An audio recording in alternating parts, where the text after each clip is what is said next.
आज खाने में क्या बनाया है? दाल, रोटी और बैंगन की सब्जी। मम्मी आप हमेशा बैंगन की सब्जी क्यों बनाते हो? अरे मेरा बच्चा आज खा ले, कल तू जो बोलेगी वो मैं बना दूंगी। पक्का? हाँ हाँ पक्का। प्रॉमिस? प्रॉमिस। मेरे पसंद की सब्जी। हाँ तुम्हारे पसंद की सब्जी, लेकिन अभी जाओ फटाफट चेंज करो क्योंकि ट्यूशन के बच्चे आने वाले होंगे। ठीक है। रोहित ये क्या है? फिर से होमवर्क पूरा नहीं है तुम्हारा? चलो बैठो और अभी करो। बाकी सबने किया होमवर्क? Yes madam. दिखाओ। अंश कहाँ है? 2 दिन हो गए, दिख नहीं रहा। कहाँ है? पता नहीं मैडम।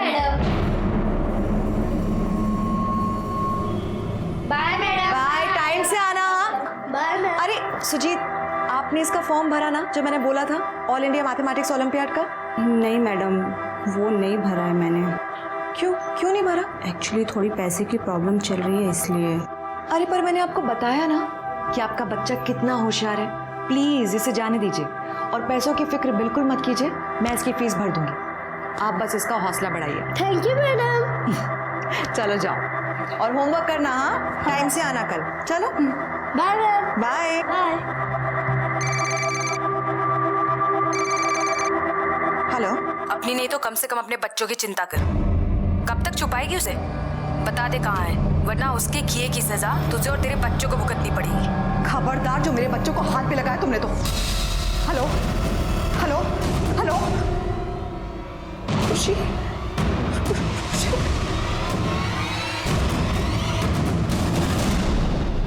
मम्मी आप तो हमें कभी स्कूल से लेने नहीं आती, पर आज क्यों आई? आज के बाद स्कूल से लेने ही नहीं, छोड़ने ही मैं ही आऊंगी।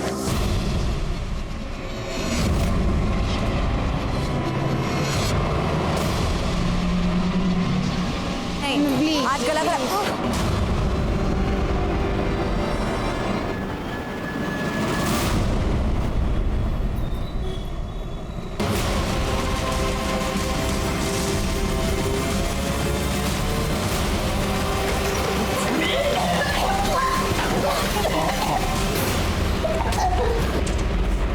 ये क्या हुआ इन बच्चों को? ऐसे उल्टियाँ क्यों कर रहे हैं? सर पता नहीं क्या हुआ है सर, अचानक से उल्टी करने लगे। किसके बच्चे हैं ये? सर ये हमारी पड़ोसी भावना के बच्चे हैं। शिरके, इन बच्चों को अपनी गाड़ी में डालो और पहले डॉक्टर के पास ले जाओ। चलो आप लोग हटिए। आगे आ तुम, हटिए आगे आ।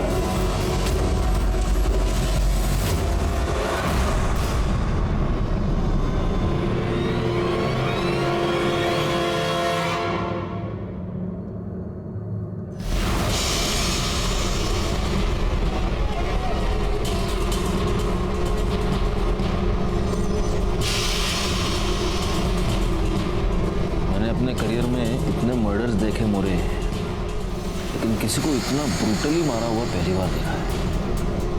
इसको इस कुर्सी से बांध कर इतना मारा गया है, खासतौर पे चेहरे पर। नो डाउट इसके बच्चे बाहर उल्टे कर रहे हैं। सर बॉडी को पोस्टमार्टम के लिए भेजता हूँ। हो गया सर।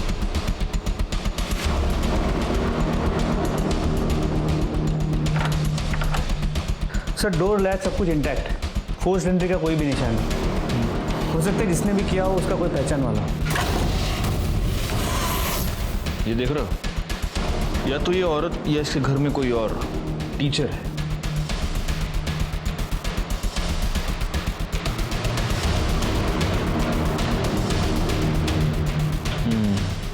प्लेट देखकर लग रहा है कि विक्टिम ने पहले खाना खाया है और फिर उसका मर्डर हुआ है।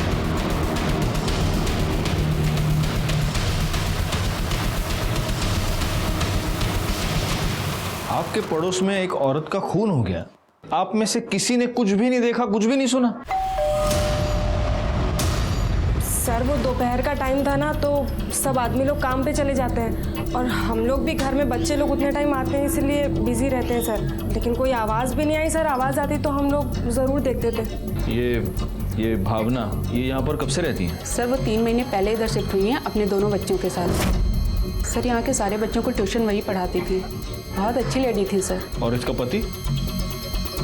धी के बारे में तो पता नहीं सर, मतलब भावना ने कभी बताया नहीं और हमने भी कभी नहीं देखा। तो मतलब इसके पति के बारे में किसी को कुछ भी नहीं पता? नहीं सर कभी बताया ही नहीं।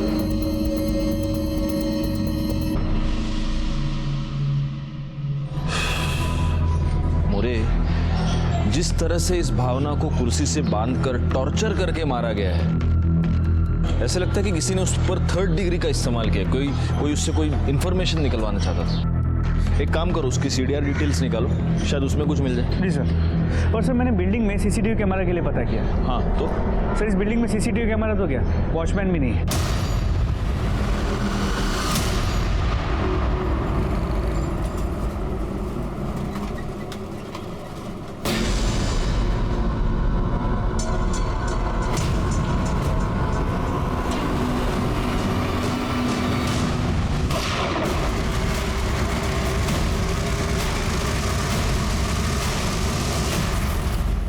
सर भावना की पोस्टमार्टम रिपोर्ट मेल में आ गई है। सर उसकी मौत 9 तारीख को दोपहर 1 और 3 के बीच हुई थी।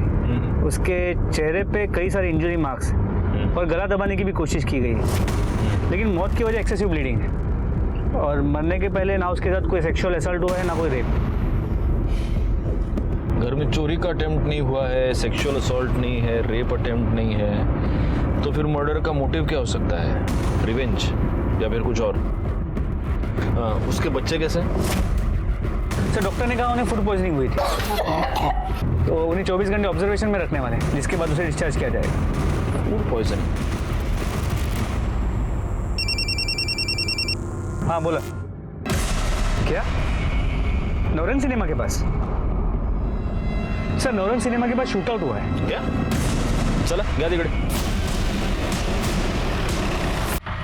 यहाँ पे गोली चली थी? साहब मैं अपना ऑटो साफ कर रहा था साहब, तो मुझे साहब अचानक से आवाज़ सुनाई दी साहब।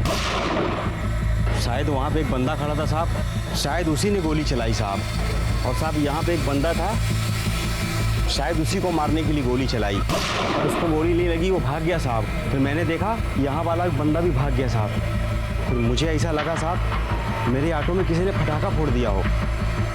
चेक करो, हटो जरा।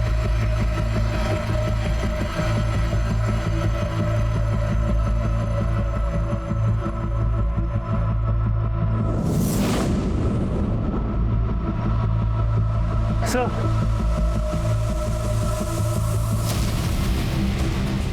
तुमने इस बुलेट को हाथ तो नहीं लगाया? नहीं साहब मैंने इसको हाथ नहीं लगाया, मैं तो अभी अभी देख रहा हूँ इसको। मोरे, देखकर ऐसा लगता नहीं कि ये किसी देसी कट्टे की गोली है, प्रॉपर पिस्टल की लगती है। इसको बैलिस्टिक टेस्टिंग के लिए भेज दो। अच्छा, जिस बंदे ने वहाँ से गोली चलाई उसका स्केच बनवा सकते हो? नहीं साहब, उसने तो मुंह पे कपड़ा बांधा हुआ था साहब। और जिस पे गोली चली उसको तुम में से कोई पहचानता है क्या? नहीं साहब। नहीं साहब नहीं।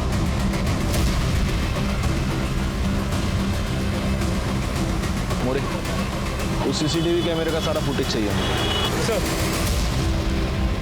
सर ये बच्चा अंश भावना मर्डर केस के बारे में कुछ बताना चाहता है। बताओ क्या?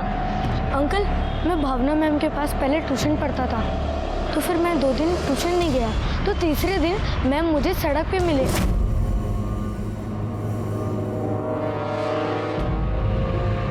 अंश, अंश 2 दिन हो गए, ट्यूशन क्यों नहीं आए? मैम मैंने वो इंदु ताई को गुंडों से बचाया था, तो फिर आई ने कहा कि 2-3 दिन बाहर मत निकलो, इसलिए नहीं आया था मैम। बहनी सच बोल रही है। उस दिन जब मैं कॉलेज गई थी ना, तो पर्शिया ने मेरा रास्ता रोक लिया और गंदे गंदे कमेंट्स कर रहा था। तभी अंश ने उसका ध्यान भटकाया और मैं वहाँ से निकल पाई, वरना। कहाँ मिलेगा पर्शिया अभी?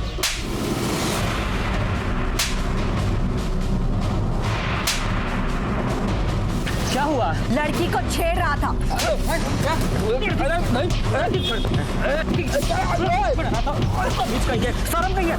आज के बाद कभी भी मैंने तुझे किसी लड़की को छेड़ते हुए देखा या रोकते हुए देखा तो हम सब मिल करके पुलिस कंप्लेन करेंगे, समझा तू?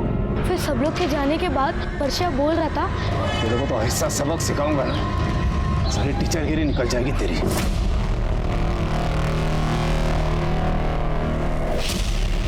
अंश रहते गाँव? लक्ष्मी चौल। करडे याला घरी घेऊन जा, ये अंकल तुमको घर ले जाएंगे। हाँ थैंक यू। चल बैठ। मोरे, इस पर्चा को उठा फौरन। सर ये भावना के फोन पे बार बार पापा नाम से कॉल आ रहा है। हेलो हेलो, आप कौन बोल रहे हैं? पहले आप बताइए आप कौन बोल रहे हैं? नंबर तो भावना नु छे। हाँ ये नंबर भावना का है। आप उसके पापा हैं क्या? हाँ ऐसा ही समझ लीजिए। तो उसके father in law Jagdish Ganatra बोल रहा हूँ। और आप? देखिए, मैं अंधेरी से सीनियर इंस्पेक्टर राजेश जाधव बोल रहा हूँ। भावना कहाँ है? अब उसका फोन आप लोगों के पास क्या कर रहा है? Mister Ganatra, I am very sorry to inform you, लेकिन आपकी बहू भावना का मर्डर हो चुका है। मर्डर? ये उसका फोन हमें क्राइम स्पॉट पर मिला। लेकिन कौन? क्यों? ऐसा कैसे हो सकता है? बच्चे कहाँ हैं? बच्चे ठीक हैं, लेकिन आप प्लीज जल्दी से जल्दी अंधेरी पुलिस स्टेशन आ जाइए। मैं अपना नंबर आपको भेजता हूँ।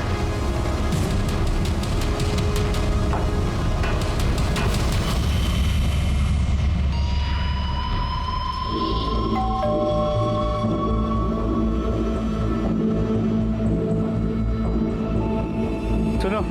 हाँ साहब। ये पर्चा ये रहता है ना? हाँ साहब। कहाँ गया, कुछ पता है? नहीं साहब, मुझे कुछ नहीं पता। सुनो, ये ठेला यही लगाते हो? हाँ साहब। ये सामने जो पर्चा रहता है उसे पहचानते हो? हाँ साहब। कहाँ गया है, कुछ पता है?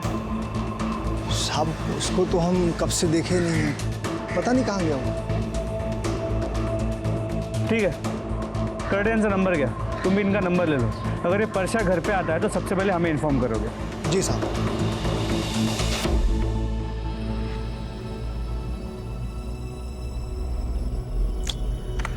मोरे, अब इसने तो गमछे से मुंह ढका है, ये दिख नहीं रहा है, लेकिन जिस पर गोली चली है वो तो साफ दिख रहा है। एक काम करो, ये इतना इमेज क्रॉप कर दो और इसकी इमेज सर्कुलेट करो।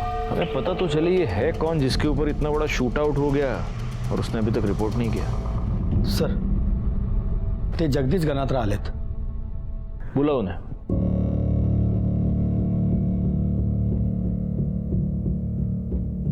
सर, हमें भावना की बॉडी कब तक मिल सकेगी? आप बस फॉर्मेलिटीज कंप्लीट कर दीजिए, उसके बाद आप उसकी बॉडी ले जा सकते हैं। आपके बेटे के साथ कोई कांटेक्ट हुआ? उसको पता है आपने उसकी बीवी का मर्डर हो चुका है? नहीं, मैं उसके टच में नहीं हूं। वैसे भी कल्पेश को भावना से क्या लेना देना? पति है वो उसका, आपको लेना देना है और उसको लेना देना नहीं। मेरा बेटा किसी काम का ही नहीं है, वो सिर्फ अपने बारे में ही सोचता है। जिंदगी में उसने दिया ही क्या है भावना को? सिर्फ दुख ना। इसलिए भावना ने जब अलग होने का निर्णय लिया तो उसने पति का सरनेम लगाना भी बंद कर दिया। उसने अपने मायके का सरनेम डेढ़िया लगाना शुरू कर दिया, ताकि कम से कम वो लोग तो उससे दूर रहे जिससे फ्रॉड करके कल्पेश आज घूम रहा है बाहर। किस तरह का फ्रॉड? रातों रात अमीर होने का फ्रॉड, लोगों को बेवकूफ बनाकर इन्वेस्टमेंट के नाम पे पैसे लेना और वापस न करना। आखिर ऐसा हुआ सर कि सुबह शाम घर के दरवाजे पर लेनदार खड़े रहते थे पैसे मांगने के लिए, और कल्पेश उन्हें पैसे लौटाने के बजाय रातों रात भावना और बच्चों को लेकर गायब हो गया। बाद में पता चला कि गोवा में है, तो वसूली वाले वहां भी पहुंच गए। अब ये वहां से भागकर मुंबई चला आया। अब जो पैसे देगा वो चुप तो नहीं बैठेगा ना सर, तो उन्होंने मुंबई का नंबर भी ढूंढ लिया, घर का पता भी। अब सुबह शाम फोन आने लगे, धमकियां मिलने लगी, जिससे बच्चों के ऊपर बहुत खराब असर पड़ा। तो भावना ने तय किया बच्चों को लेकर वो अलग रहेगी, कि कम से कम उन्हें तो अच्छी जिंदगी दे सके। उसने किससे पैसे लिए थे जानते हैं? अरे सर, कल्पेश सिर्फ एक को नहीं, कईयों को लूटा है। उसमें से 2 औरतों का नाम तो मुझे आज भी याद है। एक वो राजश्री पंड्या और एक विप्रा सेठ। और ये विप्रा सेठ तो 2 गुंडों के साथ हमारे घर भी पहुंच गई थी। मैंने कहा ना कि वो यहाँ पे नहीं है, और मुझे नहीं पता वो कहाँ पर है। मुझे खबर मिली है कि वो घर पर ही है। तो आपको गलत खबर मिली है, क्योंकि वो घर पे है नहीं। तुम झूठ बोल रही हो। ये राजश्री पंड्या और विप्रा सेठ, ये दोनों वडोदरा की हैं? जी सर। वडोदरा पुलिस से कांटेक्ट करके हमें राजश्री पंड्या और विप्रा सेठ की डिटेल्स निकालनी होंगी। सर, एक आदमी ने बाइक चोरी की कंप्लेंट लिखवाई थी हमारे पास। वहाँ का सीसीटीवी फुटेज मैंने चेक किया। वो सीसीटीवी फुटेज में history sheeter Munna Dubey bike चोरी करते नजर आ रहे हैं।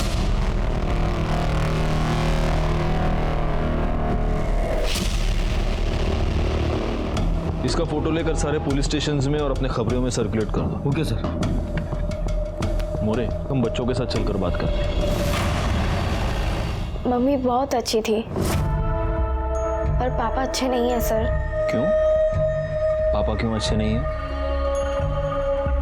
क्योंकि वो हमेशा मम्मी से झगड़ा करते थे। एक काम ढंग से नहीं करती है तू। लेकिन कब तक हम लोग ऐसे सब चुप!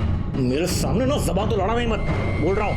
लेकिन मेरे लिए नहीं, कम से कम मत छोड़ो। बोलती बंद कर तो दिमाग खींच लूंगा यही। छोड़ो मुझे। चुप। मुझे पापा से बहुत डर लगता है अंकल। एक बात बताओ, तुम लोग मम्मी के साथ शिफ्ट हुए, तब उसके बाद तुम्हारे पापा तुमसे मिलने के लिए यहाँ पर आए थे? हाँ, 2-3 बार आए थे, पर वो आकर भी मम्मी से झगड़ा ही करते थे। अच्छा मुझे एक और बात बताओ, तुम्हारे पापा को पूछते हुए कभी कोई और यहाँ पर आया था? नहीं। एक मिनट, ये आदमी? नहीं अंकल। Are you sure? पर एक दिन जब मम्मी हमें स्कूल से लेकर आ रही थी, तब सड़क पर एक आंटी मिली थी। आजकल अगर राजश्री तुम यहाँ, तुझे क्या लगा तू और तेरा पति भाग के यहाँ आ जाओगे तो किसी को पता नहीं चलेगा? देखो मेरे और मेरे पति का कोई लेना देना नहीं है। तेरा उसके साथ क्या, उसका भी तेरे साथ कोई लेना देना नहीं है। भूल गई? तेरे होते हुए भी वो मेरे पास आया था, प्यार का नाटक करके 20 लाख का चूना लगा के गया। और इस लिस्ट में मैं अकेली लड़की नहीं हूँ, और बहुत सारी लड़कियां हैं, बाकियों का तो मुझे पता नहीं, लेकिन मैं उससे बदला लिए बिना उसे नहीं छोड़ने वाली हूँ। और बदला लेने के लिए मैं किसी भी हद तक जा सकती हूँ, समझी? तो जाओ किसी भी हद तक और ढूंढो उसे। अगर कुत्ते को ढूंढना है ना तो उसके पिल्लू को दबोचना पड़ेगा। खबरदार, अगर मेरे बच्चों की तरफ देख, आंखें निकाल लूंगी मैं। चलो। ठीक है, अभी हम लोग चलते हैं, तुम अपने दादाजी के साथ अच्छे से रहना।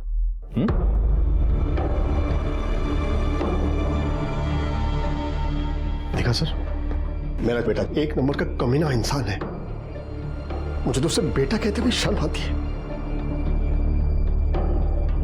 वैसे भावना की बॉडी आपको कल मिल जाएगी। Thank you sir. मैं तुरंत उसके बॉडी को लेकर वडोदरा चले जाऊंगा, बच्चों को भी ले जाऊंगा साथ में। अपनी बहू के अंतिम संस्कार वही करूंगा सर। बेटा नालायक था तो क्या हुआ, बहू तो लायक थी ना मेरी। ठीक है, मैं अपडेट करता हूँ। सर, वडोदरा पुलिस ने बताया कि विप्रा सेठ ने कल्पेश गनात्रा के खिलाफ वहाँ के पुलिस स्टेशन में रेप और फ्रॉड की कंप्लेंट फाइल की। वडोदरा पुलिस से फौरन कांटेक्ट करो और विप्रा सेठ को यहाँ बुलाओ पुलिस स्टेशन। सर, अंधेरी के शास्त्री नगर में एक आदमी के ऊपर गोली चलाई गई है, उसे सिटी हॉस्पिटल लेके गए। जिसे गोली लगी है उसकी उम्र कुछ 35 के आसपास की होगी। गोली उसके लेफ्ट शोल्डर में लगी है, इसीलिए वो बच गया। हमने गोली निकाल ली है, लेकिन जख्म भरने में थोड़ा वक्त लगेगा। उसका नाम पता चला आपको? कल्पेश गणात्रा। क्या? कल्पेश गणात्रा। सर, आज से कुछ दिन पहले भी मुझ पर गोली चलाई गई थी सर, लेकिन तब मुझे गोली लगी नहीं थी सर। तुमने उसकी पुलिस कंप्लेंट क्यों नहीं की? मैं डर गया था सर। मुझ पर गोली चली, उसके बाद मैंने अपने आप को घर में ही कैद कर लिया था सर। मैं घर से बाहर निकला ही नहीं सर। और आज जब मैं घर से बाहर निकला तो फिर से किसी ने गोली चला दी। तुम भावना डेढ़िया के पति हो? हाँ, लेकिन आपको कैसे पता? हमें इसलिए पता है क्योंकि हम भावना डेढ़िया के मर्डर की इन्वेस्टिगेशन कर रहे हैं। 9 तारीख को किसी ने भावना के घर में घुसकर उसे बेरहमी से टॉर्चर करके मार दिया। ये कैसे हो सकता है सर? तुमको ये बात अभी पता चली? सर, मैंने आपसे कहा सर, मुझ पर गोली चली, उसके बाद मैं घर से बाहर ही नहीं निकला सर। लेकिन सर उसके साथ मेरे वो 2 बच्चे भी थे सर। वो कहाँ है सर? तुम्हारे पिता उन्हें अपने साथ बड़ोदरा ले गए। They are fine now. Anyway, ये बताओ कि ये सब कैसे हुआ? सर, घर पे खाने के लिए कुछ नहीं था ना सर। मैं 2 दिन से भूखा था सर, तो मैं खाना लेने के लिए बिल्डिंग से बाहर निकला।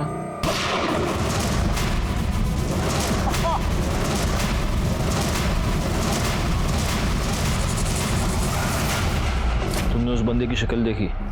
नहीं सर, उसने अपना चेहरा गमछे से ढका हुआ था।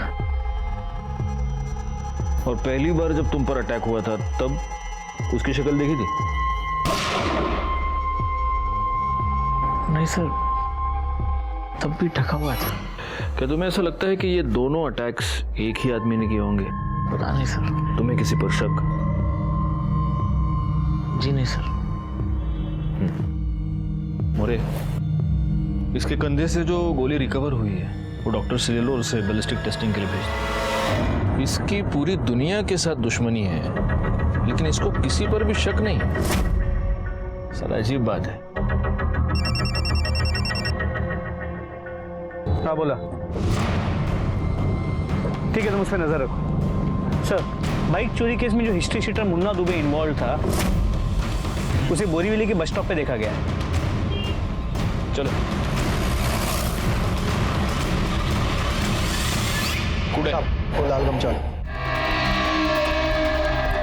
मोरे करड़े।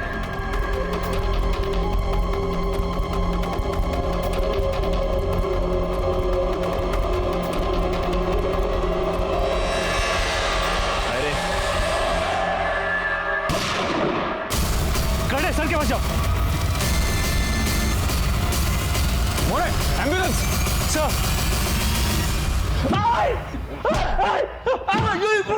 इस वाले पे गोली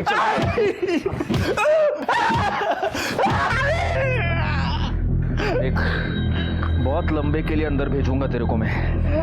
अब अगर बचना है तो सिर्फ एक तरीका है। बोल, किसका सुपारी लेके आए थे इधर? बोल बोल। नहीं बोलेगा। करड़े और बकता का है, मिर्ची खाला। मोरे, एक काम करो, इसका फोन चेक करो। आओ करड़े, तुम्ही थांबू नका, घाला मिरची।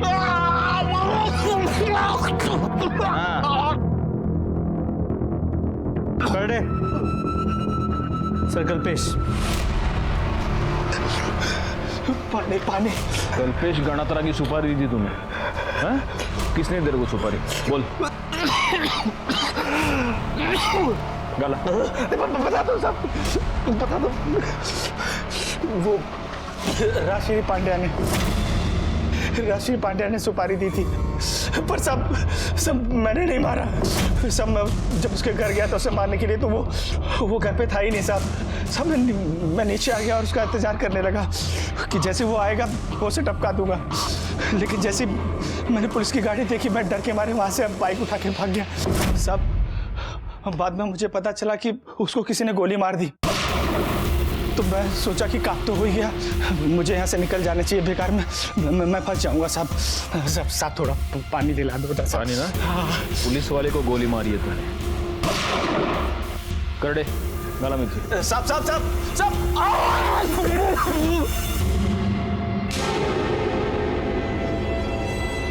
तो राजश्री पंड्या मैडम, तुमने भावना को टॉर्चर किया, उससे कल्पेश का पता निकलवाया और फिर तुमने कल्पेश की सुपारी दी। सर, अगर मैंने उसके नाम की सुपारी दी होती तो आज वो जिंदा नहीं होता। मैंने भावना को टॉर्चर नहीं किया, मैंने उससे सिर्फ कल्पेश का एड्रेस मांगा था। कुत्ते को ढूंढना है ना तो उसके पिल्लों को दबोचना पड़ेगा। मांगा था? तुम्हारी भाषा में इसको मांगना कहते हैं। कल्पेश की सुपारी क्यों दी, बोलो? सर, दी तो नहीं थी, लेकिन अब देना चाहती हूँ। उसने मेरे साथ प्यार का झूठा नाटक किया सर, और उसी झूठे प्यार के पागलपन में मैंने उसके ऊपर 20 लाख रुपए लुटा दिए। कितना मजाक बना मेरा उसके बाद। तो बदला लेने के लिए भी थोड़ा पागलपन तो होना चाहिए ना। बैठो बैठो। तुम्हारा पागलपन तो दिख ही रहा है। वैसे तुम्हारी इंफॉर्मेशन के लिए बता दो, राजश्री जिसको तुमने सुपारी दी थी वो हमारी कस्टडी में है और उसने सब कुछ बक दिया है। सर, कोई कुछ भी बोलेगा, उससे ये साबित तो नहीं होता ना कि मैंने उसे सुपारी दी है। नहीं, बिल्कुल नहीं होगा, लेकिन तुम्हारे कॉल रिकॉर्ड से ये साबित हो रहा है कि मुंबई के एक हिस्ट्री शीटर से तुम कांटेक्ट में थी। हाँ, लेकिन कांटेक्ट करने का मतलब ये तो नहीं है ना सर कि मैंने उसे सुपारी दी है। ये भी हम साबित करेंगे। पाटिल मैडम, बिठा के रखो इन्हें। चलो उठा। कल्पेश गणातरा पर जो पहला अटैक हुआ वो स्मिथ एंड वेसन पिस्टल से हुआ था। अगर बैलिस्टिक रिपोर्ट के मुताबिक इस बार भी यही पिस्टल यूज किया गया है तो हो सकता है कि ये दोनों अटैक्स एक ही आदमी ने किए। सर, वडोदरा पुलिस विप्रा शेठ को लेके आई है। कल्पेश ने मुझे सिर्फ फाइनेंशियली ही नहीं, इमोशनली भी चीट किया है।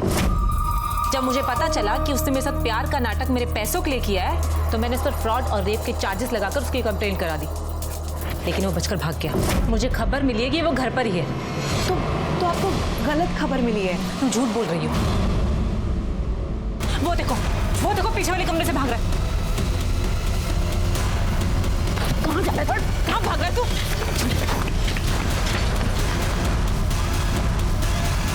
तुम्हें पता तुम्हारा पति लड़कियों को बेवकूफ क्यों बना रहा है? क्योंकि तुम जैसी अंधी औरत उसका साथ दे रही है। तुम्हें ये लगता है कि अपने कमीने पति का साथ देकर तुम पत्नी धर्म निभा रही हो। ये सब जो तुम कर रही हो ना, ये अक्लमंदी नहीं बेवकूफी है, समझी तुम? और तुम्हें जब ये पता चला कि वो मुंबई आ गया है, तब तुमने उसके नाम की सुपारी दे दी। जब पहली बार वो बच गया, तुमने दोबारा हमला करवाया, है ना? मैंने ऐसा कुछ भी नहीं किया, लेकिन बहुत अच्छा होता अगर मैं ऐसा कर देती, मुझे बहुत खुशी होती। लेकिन वो बचकर भाग गया और उसकी जगह वो बेवकूफ भावना मारी गई।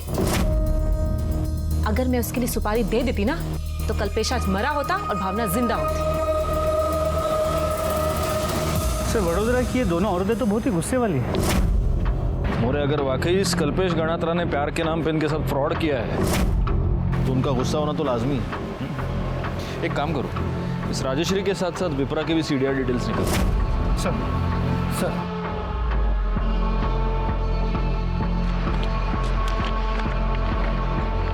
सर, कल्पेश गणात्रा पे जो दूसरी बार गोली चली थी, उसकी बैलिस्टिक रिपोर्ट। ओह, इस बार गाउठी कट्टा यूज हुआ है, यानी दोनों बार दो अलग अलग वेपन से फायर हुआ है।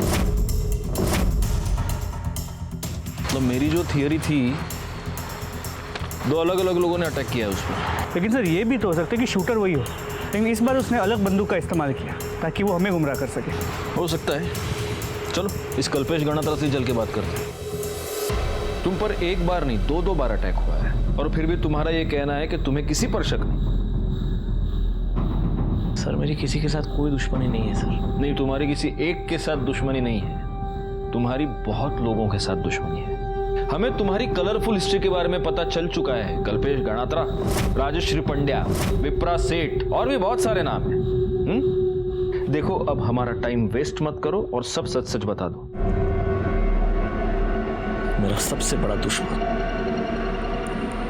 मेरा खुद का बाप है सर। एक नंबर का घटिया इंसान। कहने में शर्म आती है सर, लेकिन कैसे कहूं, मेरे बाप का मेरी बीवी के साथ अफेयर था। क्या? जी हाँ सर,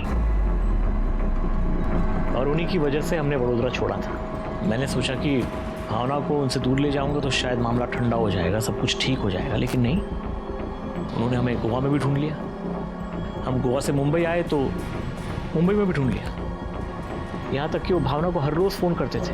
यहाँ तक कि वो जब मैं और भावना अलग हो गए तो भावना से मिलने घर पे आते थे। सर, मुझे तो लगता है कि उन्होंने ही भावना को मारा है, और शायद पता नहीं क्यों मुझे ऐसा लग रहा है कि मुझे भी मार देंगे सर।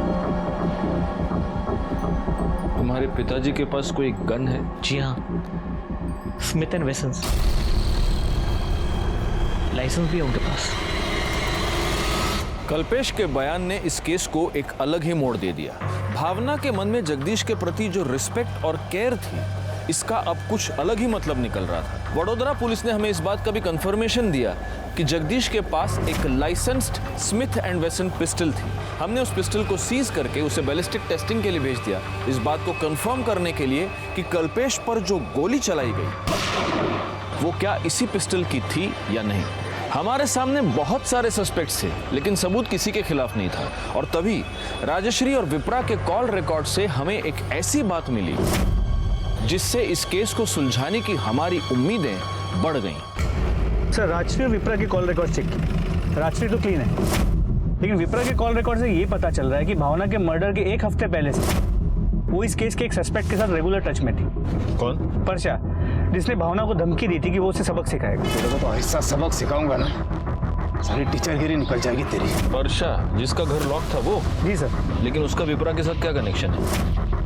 सिर्फ परशा के कॉल रिकॉर्ड्स को मैंने मोबाइल पे मंगवा लिया, एक बार चेक कर लेता हूँ। सर, कनेक्शन हो सकता है क्योंकि परशा की मोबाइल की लोकेशन भावना के मर्डर वाले दिन भावना के घर के आसपास की है। मोरे, ये परशा मुझे किसी भी हालत में चाहिए।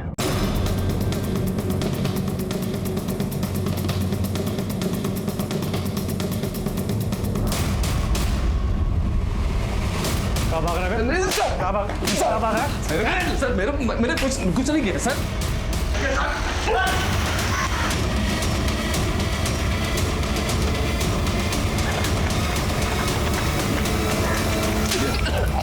बोल नहीं मालूम है साहब। बोल बता। बोलता हूँ साहब, सब बोलता हूँ। बोल।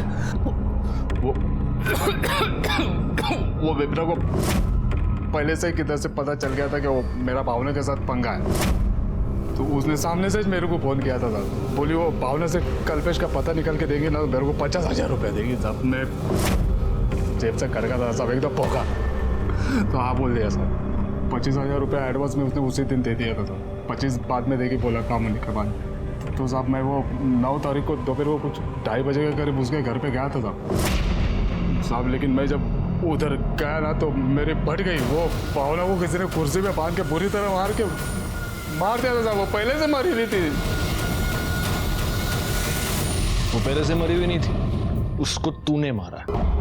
तूने उसको टॉर्चर किया कल्पेश का पता जानने के लिए, क्योंकि विप्रा ने तुझे सुपारी दी थी। टॉर्चर से भावना मर गई, तुझे कल्पेश का पता चल गया और तूने वो पता जाकर विप्रा को बताया, इसलिए विप्रा ने कल्पेश की सुपारी दी थी। आई शपथ करो बोलते हैं साहब, मेरे को नहीं मालूम है, मैंने कुछ नहीं किया है साहब। भावना के मर्डर के चार्ज में अरेस्ट हो गई। करडे जोपर्यंत आप मर्डरचं कबूल करत नाही तब तक खिलाते रहो इसको। सर और मोरे बड़ोड़ा पुलिस को इन्फॉर्म करो ताकि वो विप्रा को अरेस्ट कर सके। वर्षा को इंट्रोगेट करने के बाद हमें ऐसे लगा जैसे हमने भावना मर्डर केस को सॉल्व कर लिया है। वर्षा को अरेस्ट कर लिया गया, लेकिन इससे पहले कि बड़ोदरा पुलिस विप्रा सेठ को अरेस्ट करती वो फरार हो चुकी थी। लेकिन इससे हमें इस बात का कंफर्मेशन मिल गया कि हम राइट ट्रैक पर थे। बैलिस्टिक रिपोर्ट के मुताबिक कल्पेश पर जो गोली चलाई गई थी, जो ऑटो की सीट पर मिली थी, वो जगदीश गणात्रा के पिस्टल से ही चलाई गई थी। लेकिन जगदीश गणात्रा के पास इस बात की पक्की एलिबाई थी कि जब कल्पेश पर हमला हुआ तब वो खुद बड़ोदरा कोर्ट में मौजूद था। मुझे पता था आप लोग आने वाले हो, लेकिन आप लोग मुझे अरेस्ट नहीं कर सकते। मैंने पहले ही एंटीसिपेटरी बेल ले ली है। आप अपने वकील होने का इतना फायदा उठाएंगे तो हमें भी पता है, लेकिन हम आपको अरेस्ट करने नहीं, आपसे कुछ सवाल पूछने हैं। बैठिए, बैठ के बात करते हैं। बैठिए।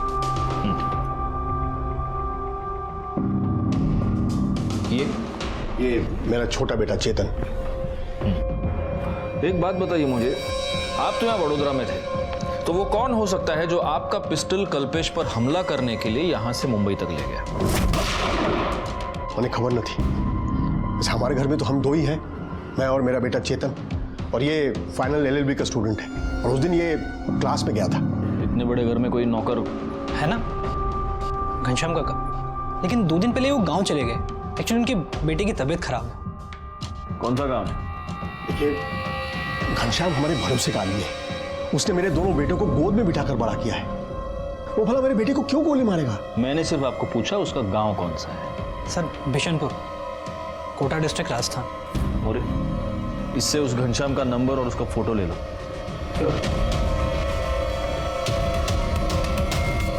अगर आपके सवाल खत्म हो गए तो क्या मैं जा सकता हूं? अर्जेंट मीटिंग है। नहीं, एक फाइनल सवाल, आपका और आपकी बहू भावना का कब से अफेयर चल रहा था?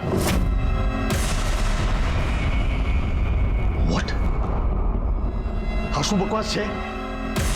आप ऐसा सोच भी कैसे सकते हैं? भावना मेरी बेटी जैसी थी।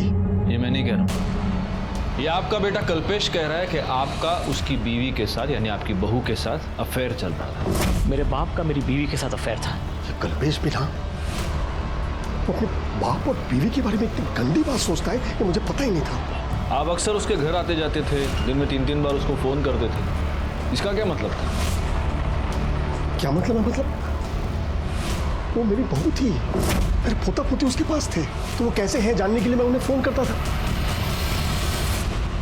सर, घनश्याम के कॉल रिकॉर्ड्स और मोबाइल लोकेशन के मुताबिक वो राजस्थान के बिशनपुरा गांव में है।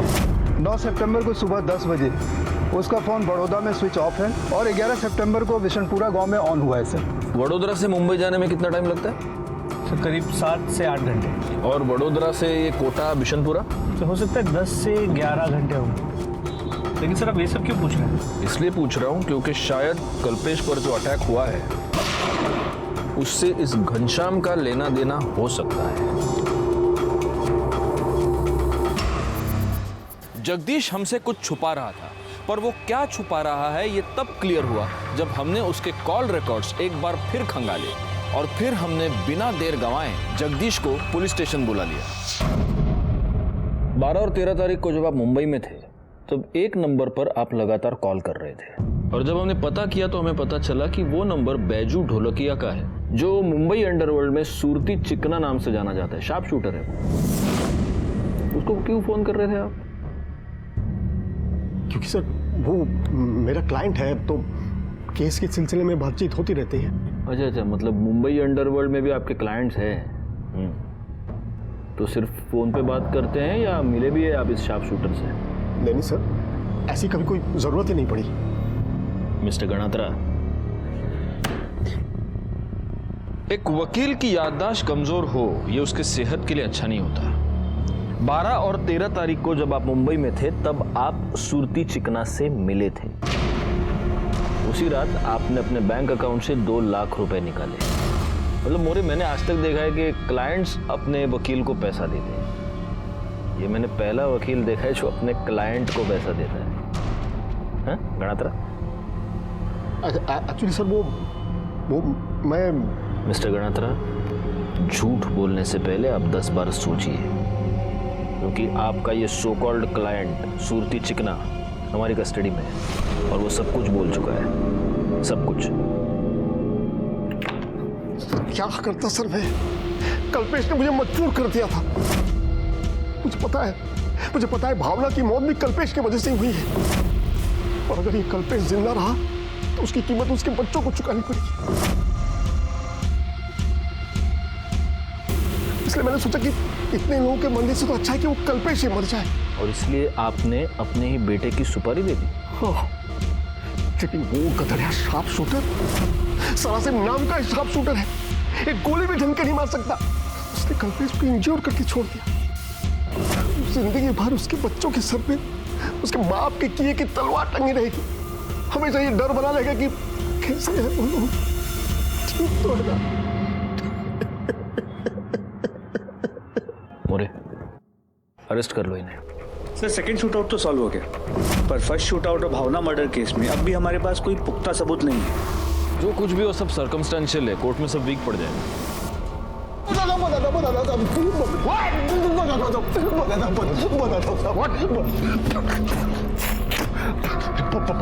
पानी दो थोड़ा, पानी दो। पहले बता फिर पानी। अब आप बताओ साहब, किसी की मुसीबत में मदद करना क्या गुनाह है?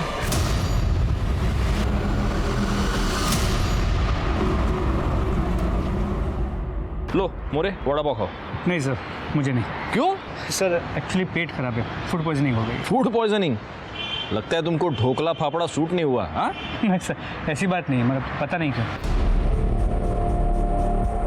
मोरे, एक काम करते हैं, इस कल्पेश गणात्रा पर जो पहला शूट आउट हुआ था उसका सीसीटीवी फुटेज दोबारा चेक करते हैं। निकालो फौरन। Sir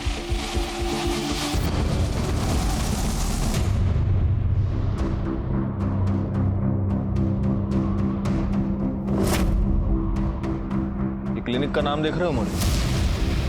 doctor Deshmukh clinic. एक काम करो, भावना की पीएम रिपोर्ट और खुशी और रुशील के डिस्चार्ज पेपर्स लेकर आओ। सर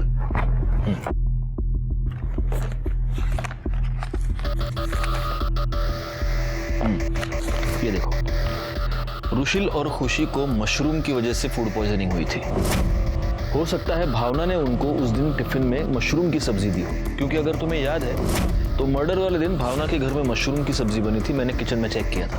जी सर, उस दिन ड्राइंग रूम के टेबल पे जो प्लेट था उसमें भी मशरूम थे, जिसमें शायद भावना ने खाना खाया। नहीं, यही तो मेरा पॉइंट है। भावना की पीएम रिपोर्ट देखो। भावना की पीएम रिपोर्ट ये कह रही है कि मौत के वक्त भावना का पेट खाली था। उस दिन भावना ने कुछ खाया ही नहीं था। वो प्लेट किसकी थी? अब ये हमें डॉक्टर देशमुख ही बता सकते हैं। हाँ, लंच में उन्होंने मशरूम खा लिया था, जिससे उन्हें एनर्जी है। Thank you so much doctor.